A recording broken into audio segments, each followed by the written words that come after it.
एक बार की बात है, पालपुर गांव में एक नेहा नाम की लड़की रहती थी। उसके परिवार में सिर्फ उसकी माँ थी। नेहा पढ़ाई में बहुत अच्छी थी, इसलिए उसकी माँ उससे कुछ नहीं कराती थी। नेहा पूरा दिन पढ़ती रहती थी। जब उसकी स्कूल की पढ़ाई पूरी हो गई थी, अब नेहा को आगे की पढ़ाई के लिए शहर जाना था। नेहा अपनी माँ से पूछने जाती है, माँ, मुझे आपसे बातें करनी है। हाँ बोलो बेटा, क्या बातें करनी है मुझसे? अब माँ मुझे कुछ बोलना था। हाँ बोलो ना, क्या बात है? मुझे आगे की पढ़ाई के लिए शहर जाना पड़ेगा। अरे तो उसमें इतनी हिचकिचाने वाली कौन सी बात है? इतना बोल के उसकी माँ वहाँ से चली जाती है। नेहा मन ही मन सोचती है कि माँ ने कुछ बोला क्यों नहीं, क्या मैं आगे की पढ़ाई कर पाऊंगी? नेहा उदास होकर घर के बाहर चली जाती है। थोड़ी देर बाद नेहा घर वापस आती है। अरे तुम कहाँ चली गई थी? मैं बाहर गई थी अपनी सहेली के पास। नेहा इतना बोलती है कि उसकी माँ उसे कुछ पैसे देती है। नेहा अपनी माँ से पूछती है, ये क्या है माँ, मुझे इतने सारे पैसे क्यों दे रही हो? उसकी माँ मुस्कुराने लगती है और बोलती है, तुझे नहीं पता मैंने किसके लिए ये पैसे दिए हैं तुम्हें? नहीं पता मुझे माँ। तुम्हें आगे की पढ़ाई के लिए शहर जाना था, उसी के लिए पैसे दिए हैं ये। नेहा बहुत खुश हो जाती है और अगले दिन सुबह नेहा शहर के लिए निकल जाती है। जब नेहा शहर पहुंच जाती है तो वह सबसे पहले अपने कॉलेज जाती है। कॉलेज जाते ही वो अपना एडमिशन करवाती है और कॉलेज की तरफ से उसे गर्ल्स हॉस्टल में 123 नंबर का कमरा मिलता है। वो अपने कमरे में चली जाती है।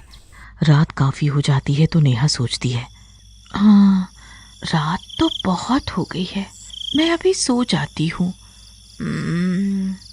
जब सुबह होगी तब उठकर कमरा साफ करूँगी। हाँ, इतना बोल के नेहा सो जाती है। रात के करीब 2 बज रहे थे कि अचानक से उसके कमरे में से अजीब तरह की आवाज़ें आने लगती है।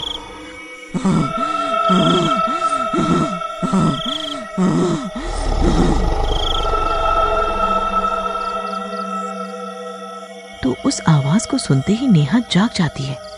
नेहा बहुत डर जाती है और बोलती है, कौन है वहाँ, कौन है? उसके बाद वो आवाजें आनी बंद हो जाती है, पर नेहा को डर के मारे नींद नहीं आती। वो पूरी रात जागती है। जब सुबह होती है तो नेहा घर की सफाई करने लग जाती है, पर नेहा के मन में कल रात वाली बात दिमाग में घूमती रहती है। हाँ, आखिर कौन था, किसकी आवाज थी वो? हाँ, लगता है मैं कुछ ज्यादा ही थक गई हूँ। मुझे कुछ गलतफहमी हो रही है। इतना बोल के नेहा निकल जाती है। वहां से आके नेहा खाना बनाती है। खाना खा के वो पढ़ने लग जाती है। पूरा दिन बीत जाता है। रात को अचानक से लाइट चली जाती है।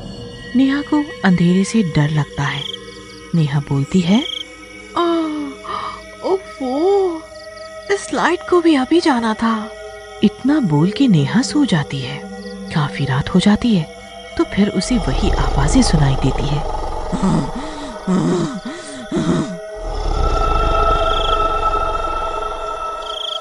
नेहा जग जाती है और बोलती है, कौन है वहां पर? पर अंधेरे के चलते उसे कुछ नहीं दिखाई देता है। नेहा बहुत डर जाती है और उसे नींद भी नहीं आ रही होती है।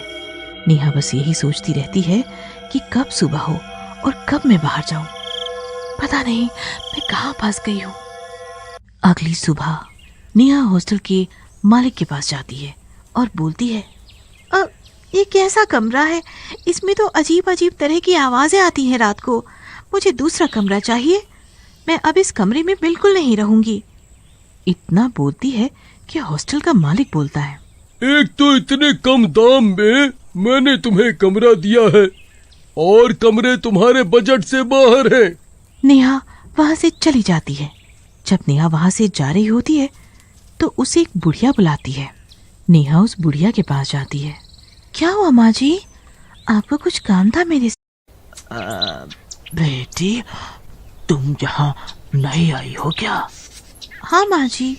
अब तुम्हें पता है, उस कमरे में आज तक मैंने किसी को नहीं देखा।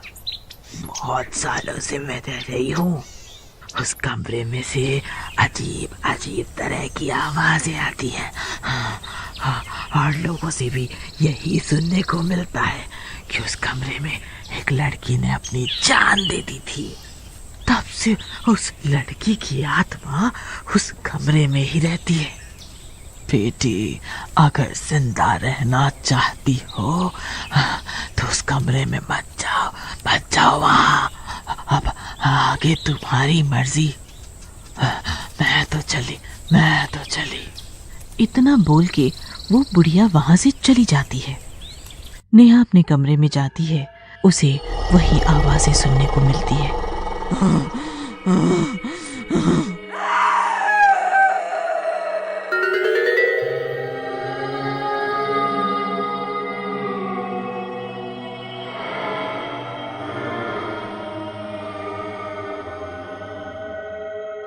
वो उस आवाज का पीछा करती है।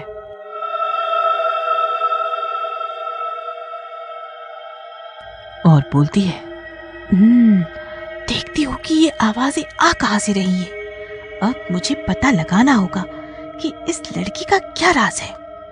नेहा उस आवाज का पीछा करते करते बाथरूम में चली जाती है। जब नेहा बाथरूम में पहुंचती है तो उसे दिखाई देता है एक लड़की खून से लथपथ थी।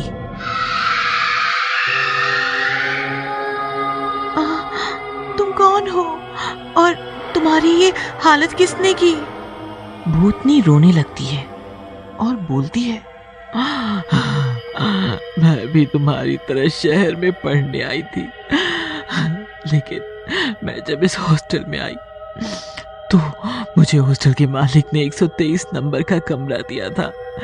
कुछ दिन तो सब सही चल रहा था। एक दिन लाइट चली गई थी। मैं हॉस्टल के मालिक से बोलने गई तो उसने मुझे गलत इस्तेमाल किया और मेरे साथ गलत काम किया था।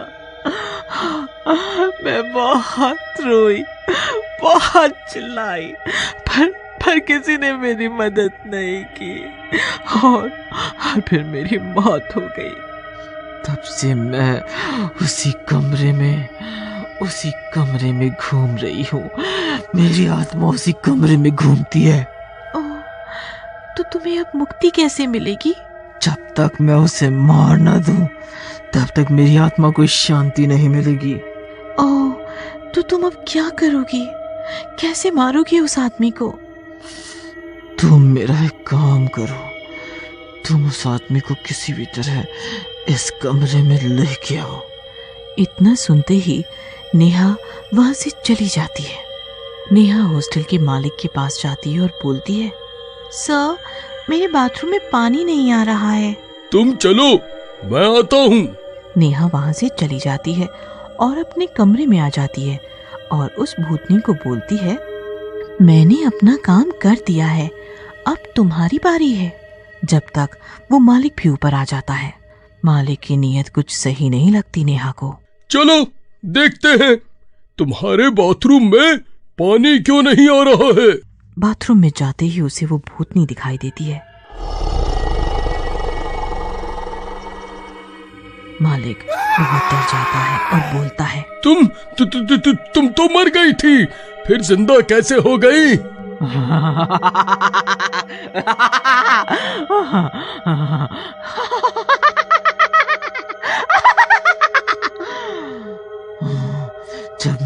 जब तक मैं तुझे मार न डालूं, तब तक मेरी आत्मा ऐसे ही भटकती रहेगी। नहीं, मुझे माफ कर दो, मेरे से गलती हो गई। भूतनी उसकी कोई बात नहीं सुनती और उसे मार देती है और उसकी लाश को वहीं डाल देती है। जब तक नेहा आ जाती है और बोलती है, तुम्हारे साथ बहुत गलत हुआ था, उसकी सजा तो उस आदमी को मिलनी ही चाहिए थी। भूतनी ये सब सुनकर नेहा का शुक्रिया करती है और वहां से गायब हो जाती है।